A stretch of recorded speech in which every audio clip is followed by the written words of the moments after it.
It's very much about the lane swaps and the divine favor, right? And then eventually you steal a catapult and you put divine favor on it and hopefully take some No one, innings. no one's leveling up the penitence anymore. Essentially, it's very much a non. It's a 0-4-4 that it tends to go, and a big thing, as you said, the reason why Chen is being picked so much is just that ability to teleport people around. Just allows you to put so much more pressure on the lanes at all stages of the game, and at very little cost to yourself.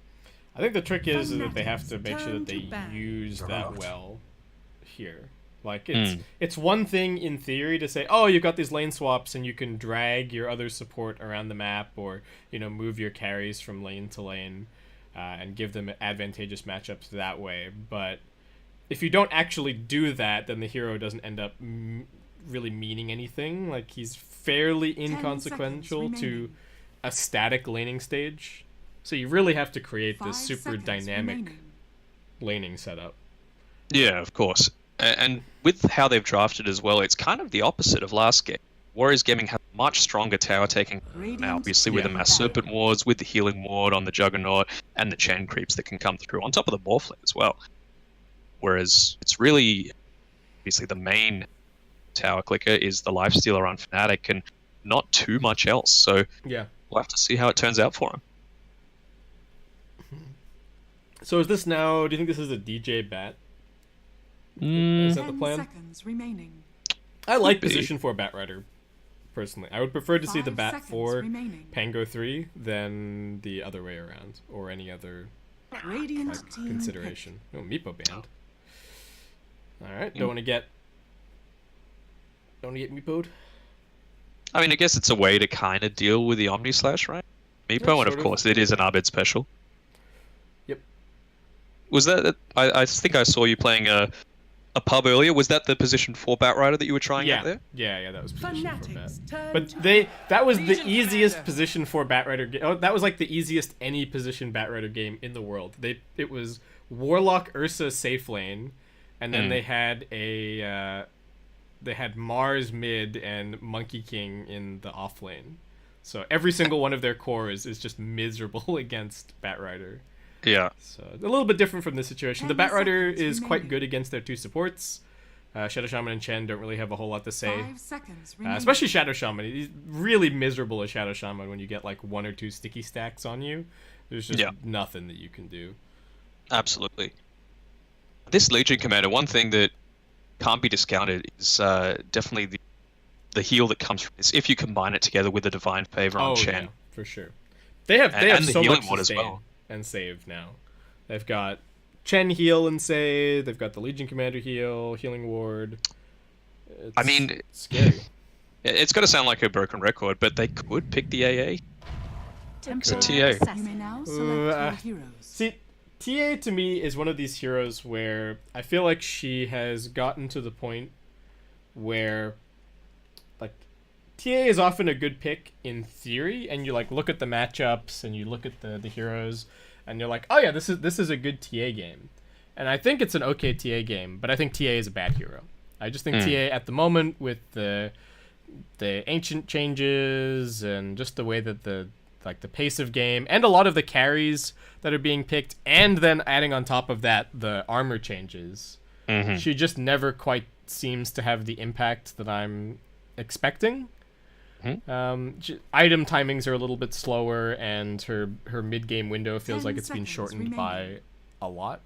So I think that's the big thing, the item timings that you were saying, right? Like, previously she might have got, key items, Blink, the Deso, maybe a couple of minutes sooner, and it just allows you to have that snowball impact in the early mid-game that allows you to get on that high ground nice and early, take advantage of the coming online so much earlier than the other team. But it is a little bit weaker, but if there's anyone that's going to be able to make it work, it's definitely Abed. Yeah, this is definitely an Abed special. So we shall have to see. Warriors Gaming, after the Batrider came out, I feel like they have responded to it reasonably well, with the Jug and the Legion both being able to lane against it decently.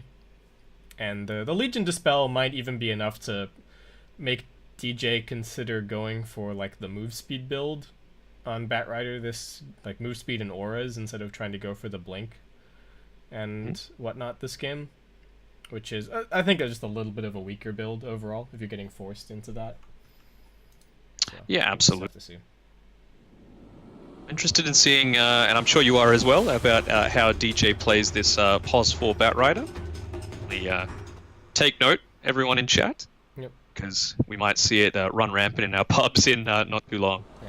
This isn't totally new stuff. I feel like you can think back a few TIs to Zhao 8 playing support Batrider, like just running at the mid lane, throwing stickies, being annoying. Not bad at all. So Mm-hmm. it is something that there's this huge Dota playbook, and various things fall in and out of popularity with patch changes and whatnot. And this is definitely one of those things. I mean, I am happy that Bat's really come back into prominence, and it's, you know, so not refreshing, but it's so interesting to see how such a little change can have such a big impact. And with him, it was really the cooldown reduction to Firefly. He doesn't just need to use it to be able to initiate now. He can actually use it as a farming. Sure. Yeah, you feel a lot less pressured to Restricted. to hold on to it. Yeah, it's less of a trade-off, 30 right? You're like, seconds oh, to I'm gonna go. use my Firefly now to clear some stacks or to clear a wave, but that means I'm useless. Now I'm a for range little creep. while. You know? Yeah. Like that sort of it. Okay, so Chen starting over at top, Yamate with a couple of Fairy Fires. Bit of extra damage for him. Synergizes fairly nicely with the Divine Favor as well if he's forced to throw it on himself, but we do have Warriors Gaming making a bid for both of these top bounty runes, and looks like they are going to be successful in grabbing those. Jab's running across the mid lane. Knows that he's in full vision. Ooh, actually tests. That'll tell him that the ward is kind of on this line. Does. He knows which side it's on now. Because if it was over here, then it wouldn't see him in this patch of trees. So that is actually really interesting. But now he's kind of figured that out for Abed. So they could just send him a sentry later.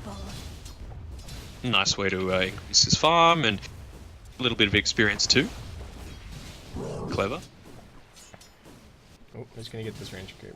Abed really wants to get the deny, but too many creeps. Pushing in a little bit too much. See, DJ's already able to get so aggressive because Ched's off rotating a bit.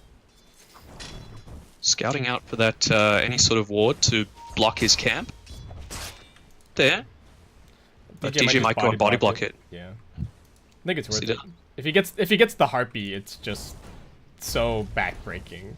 Mm-hmm. And Yamate has already skilled Persuasion, actually. So there you go. Of all of the like Batrider lane counters, I feel like Jug is actually one of the weaker ones. Like if you compare Jug to PL or Lifestealer, the cooldown on spin is just so long. Like if you use this level 1 spin, you're just gonna get obliterated afterwards. So just healing already.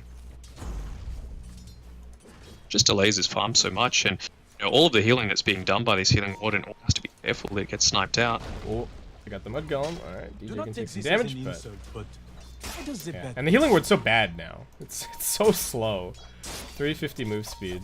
So I have to be very I think it careful. needed to be. Yeah, it was a little bit ridiculous, to be honest. But Jug has just gotten nerf after nerf after nerf. I think he's another one of those heroes where he still seems decent now, but we're getting to the point where it's like, even if Jug has good matchups, he sometimes just feels like he might be a bit, his overall power level is kind of low, but he's so necessary for a lot of these offlane matchups and like the way that the offlane is currently played that I think he's still going to have a place in the meta. He is, and I feel like he's kind of a victim of the Jack of Trades master of sort of. Yeah. He's always a safe pick. It's happened to Jug in the past. There have been patches where Jug was just like the, oh yeah, we'll just first 2 Jug every game. Like why not? There's absolutely no reason not to.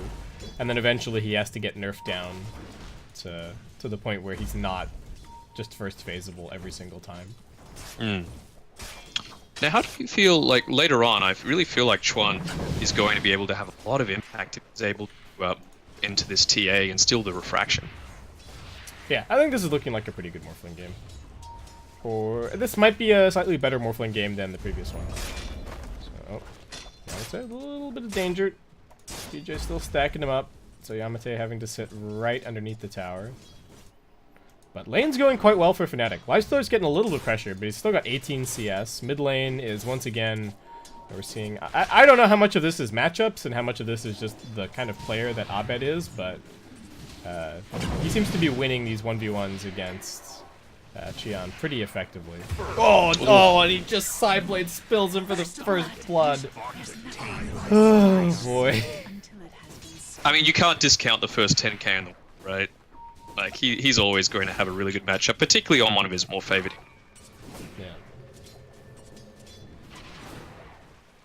And he was actually doing a good job dodging out a lot of those side blades earlier on, but, you know, as we saw, he's falling so far behind the last hit count that he'd need to go for a bit more of the risky plays, and he's already back in lane and down to so low. Yeah, he's got a salve, but still. I think part of it is that the Morphling is just so slow. He actually desperately needs these boots. Because Abed is just landing sideblade after sideblade. Alright, and IceIceIce getting a ton of experience down bottom, now level 4. Do have DJ retreating all the way back to the fountain. And what is Yamate up to? He's level 2, he's walking around with this mud golem. Could maybe go for a play with the hurl boulder, grab a new creep, throw 2 more hurl boulders, something like that, but... about the limit of what he's capable of. And Jug continuing to get very heavily pressured. Ooh, DJ, he wants this healing ward, but can't quite get it. Alright, there we go. DD, they're also bringing in the Shadow Shaman this time around. Looking to punish DJ. This is what we said they needed to do. They have to use this teleport effectively.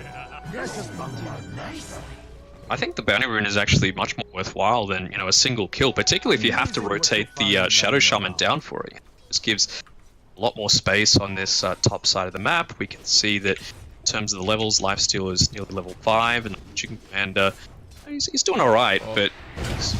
Oh, they push Abed underneath the tower. He's got the refraction once he gets out of the stun, though, so he's actually okay. Stack their disables a little bit there, and oh, more fling. Can we get a Sideblade's hit? Abed, I think you could have just run forward and maybe hit him directly, but never mind. He's just trying to bring the hero to its absolute limits, you know. Not working out for him that time. Probably going to back off and go for a shrine in a little bit. Pango in some trouble. Does get the swashbuckle away. Not enough stun from Yamate here. DJ still laying down these sticky stacks. Yamate getting very slow. Oh, and the creep wave arrives onto the tower so DJ can actually go for the dive. I don't think the healing ward's going to help all that much against 7 stacks of sticky napalm. And there you go, DJ grabs that kill. Still has some bottle sips as well to keep himself going. Survived for a long time as well, you know, with that Divine Favor up. He had the 10 stick charges, he had the healing ward ticking on him, but 7 sticky napalm charges and being under Firefly, it's just too much to handle. Alright. Nico Baby looping around on DJ. They actually need to be, he needs to be kind of careful, right? If they manage to proc the silence at the same time as he's got a few stacks on him, then the Jug's going to take a lot of damage. What do we got going on over here? MP uses an Infest to just heal up quickly. Both teams have pretty good vision in this area, so nothing too surprising. They're just running at the Morphling on mid. Here comes the Hex. Morph does still have the Strength Morph available. Actually misclicks on the stun there. Abed going to keep on chasing him. Does not have another side trap down. Fnatic seem so hell-bent on pressuring this Morphling, and it's working out great. Morphling has 16 CS. Abed has 41. Abed almost has more denies than Morphling has creeps. Yeah, that's never good earlier on. That's bad, yeah. Yeah. I mean, and it just gives so much space for MP as well, right? Like, despite all of the dominance that Abed's had in the mid lane, he's actually not the one in the lead in the net worth. It's the Lifestealer by a good 700 gold. And he's building into the Midas, so it just gives him that extra space that he needs. A bit more passive, get those few earlier items. You know, maybe this game he will go the Radiance. Wait and see. Yeah, maybe. I think it could be good. It's also a big farm accelerator for the Lifestealer, like beyond just the the nature of the hero being you're very difficult to kill. What's happening over here? Oh, Jeb's in a little bit deep. Felix does rotate over and does bring him down. So protecting the Morphling at least somewhat.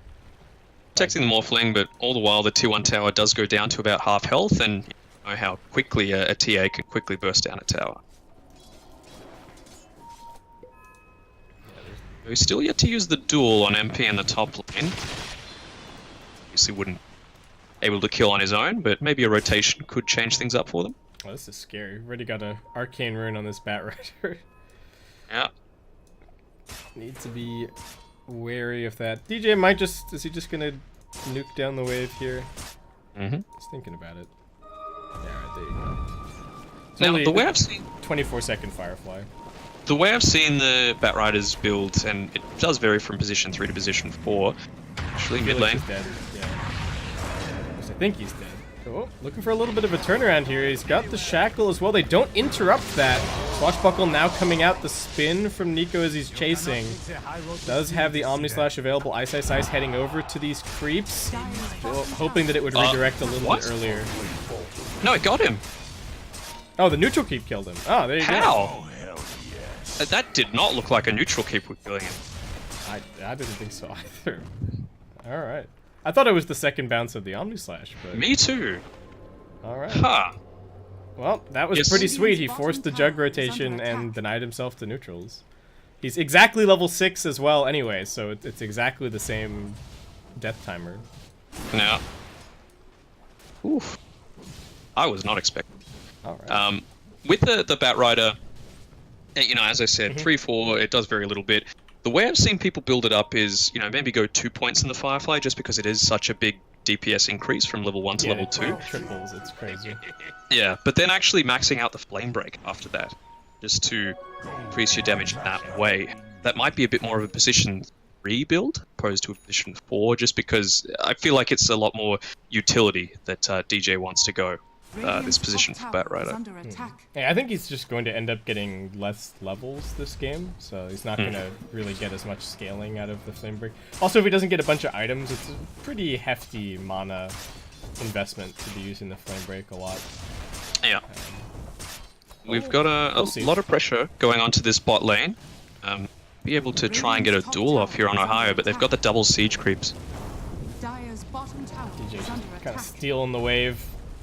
Nuking it down, still has pretty good duration left on the Firefly. Ohio's trying to find him with the duel, but DJ just a little bit too fast. Uses the lasso to also prevent that duel a little bit longer. Sticky stacks coming in. DJ's still running. Duel finally comes in. I don't know if they're going to get the damage here, though.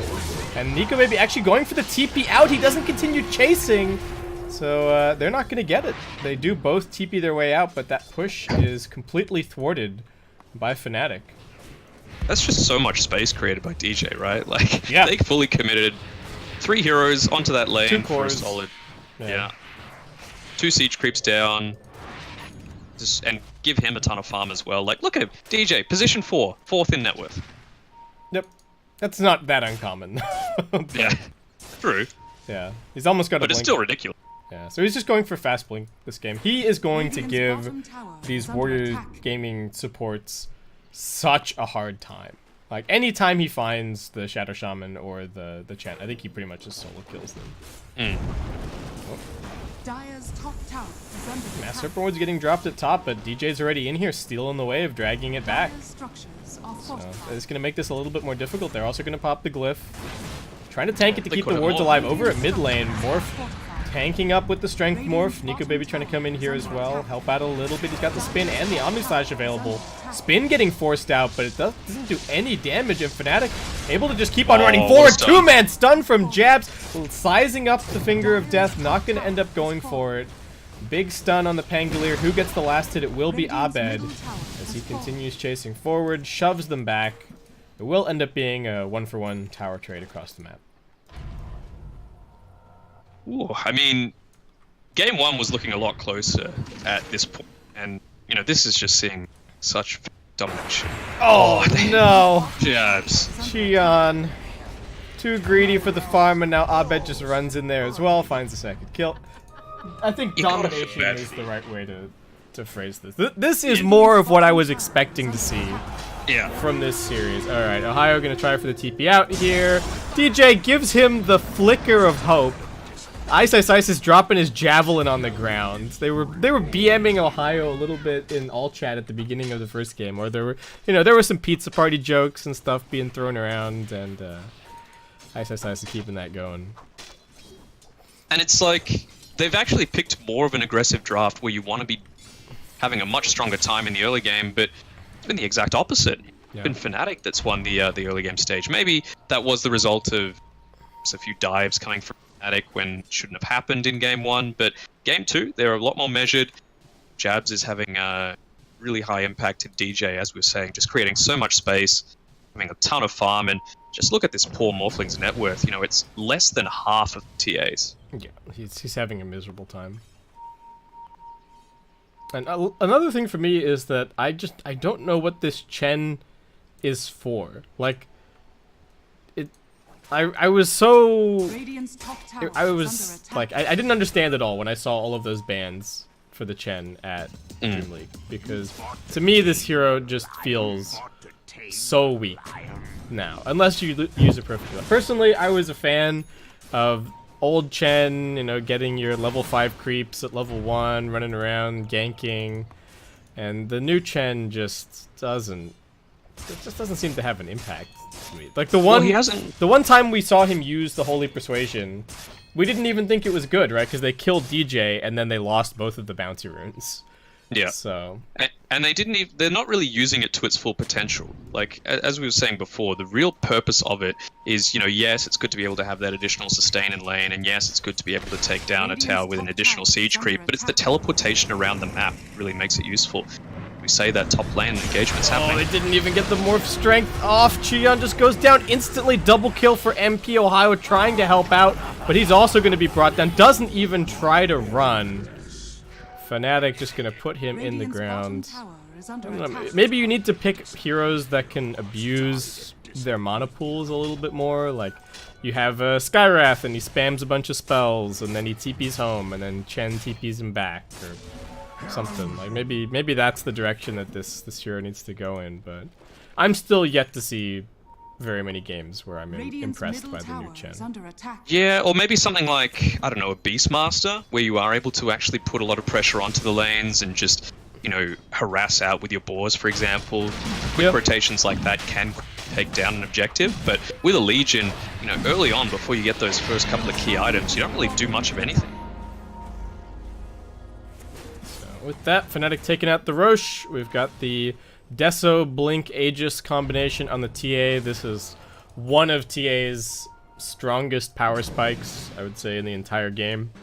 So, Abed is large and in charge, definitely controlling the map. Not going to let anybody walk out of this Radiant side, and Warriors Gaming. The space that they control on the map is just getting smaller and smaller. Yeah, really, and that Desolator now, it's going to make it even worse for Warriors Gaming.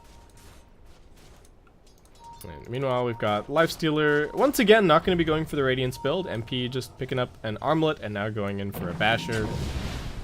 Certainly a nice item to have against the Legion Commander, potentially. Chen just dies instantly. Felix is only going to take 3 hits from Abed as well, as he finds a double kill. Warriors Gaming, that was not a fight that they could take. No, absolutely not. And you just have to look at Chuan's items, right? Like 3 Wraith Bands and a band of Elven Skin. Isn't really going to have that early game impact, and you can just see they're really flustered. You've got 2 cores both running towards the same lane before they realize, oh, we've actually got nowhere to farm. Fnatic are just choking all points of the map. Really good vision, really good pressure, and just tower pushing.